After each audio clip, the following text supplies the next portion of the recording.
All right, welcome back. So in the last video, we had our ball moving. So in this one, I actually want to make it bounce off the wall. Now there's a really easy way to do this with a built-in function for our sprite. We can do set bounce on wall, and we can set that to true as a Boolean, and this will accomplish that.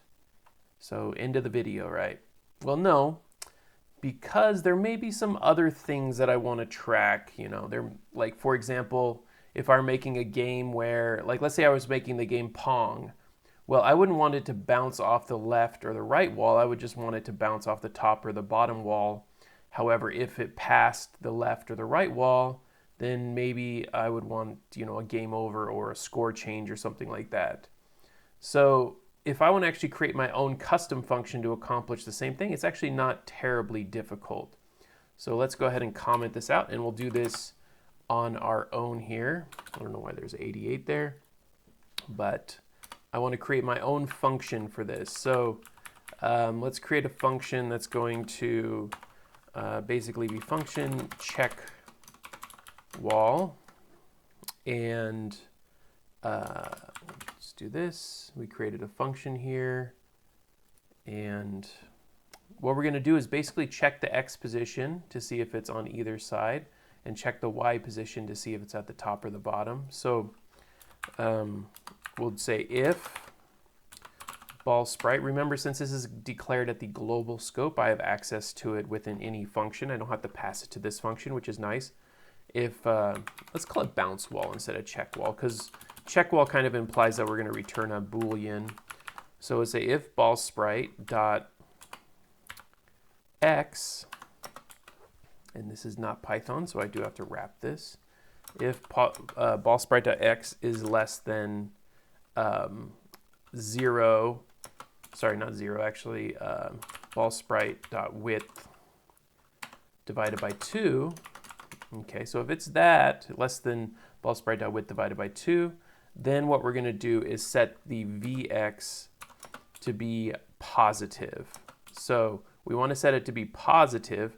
Now we could do this by flipping the value around, like times equal -1.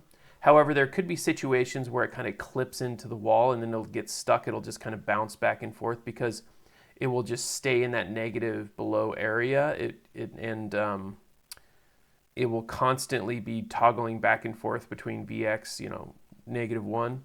So the safer way to do this is actually to set it to the absolute value of itself. So I believe math.absolute will, wait, I think this actually does it have absolute value? It does, okay.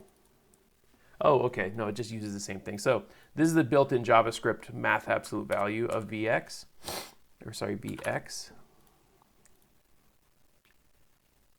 Okay, so basically what this is saying is that if it's negative, set it to positive. Remember, the absolute value will change a negative number into a positive number. Now we'll repeat this for y. Change this to height. And then we'll say Vy equals math absolute value of Vy. So if it hits the left wall, it's going to be set to positive. If it hits the bottom, it's going to be set to, if it hits the top, it's going to be set to positive, which is going to point it back down. Now I need to do the opposite of that, though. I need it so that if it's on this boundary, we're going to do the same thing. We're going to set it to the absolute value in the opposite direction. So now what we'll do is we'll say if ball sprite.x is greater than scene.width divided minus ball sprite.width divided by 2.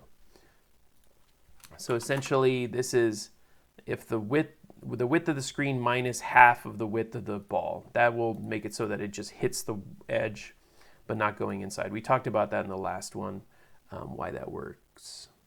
Sorry, not scene. That's why screen.width, not scene.width. There we go, screen.width.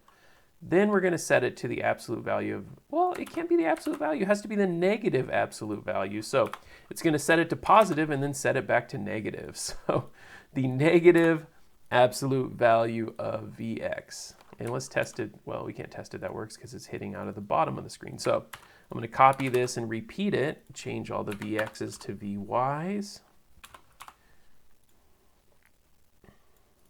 and change all the widths to height, change this to height, and change this to ballsprite.y. And it's not doing anything. What's going on? Well, we have to call our function. And when do we want to call this function? We can't just call it right at the beginning because we want to constantly be checking if it's hitting the wall. If I put it here, it's not going to do anything because it's only going to check it when it starts.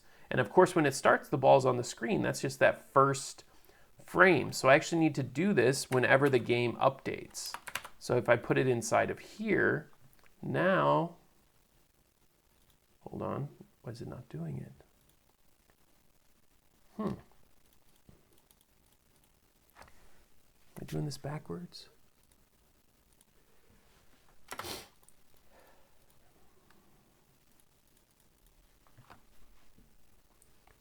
Just looking to see if I did something silly here. Let me try doing console.log. Bottom. I just want to see if this actually triggers. It is triggering. Why? What is? Oh, so I need to reset my position now. So we'll say ball sprite. These Vx and Vy, they're not just automatically associated with this. I have to reset the velocity. So set velocity Vx Vy. You know, sometimes I make mistakes to show you that anyone can make mistakes. You know, even though I actually wouldn't make a mistake there. No, I'm just kidding. Of course, we all make mistakes, which is a beautiful part of programming. Anyway, we're bouncing off the walls now perfectly. We're doing exactly the kind of behavior that we would like to do here. And it is bouncing off the walls. We've done it in a custom way, which allows us to customize.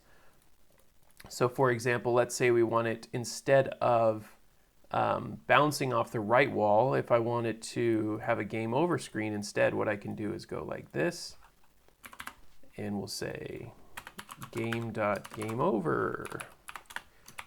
And we'll say we lose. Okay, so now when it hits the right wall, we got a game over. We got a cool little melt effect on our sprite as well. That's kind of cool. All right, so this just allows us some more customization. If you really don't need customization, you can just throw this in. But this is a really nice custom function that accomplishes the same exact thing. So we'll move forward and try to figure out what we can do now that we have a nice bouncing function here.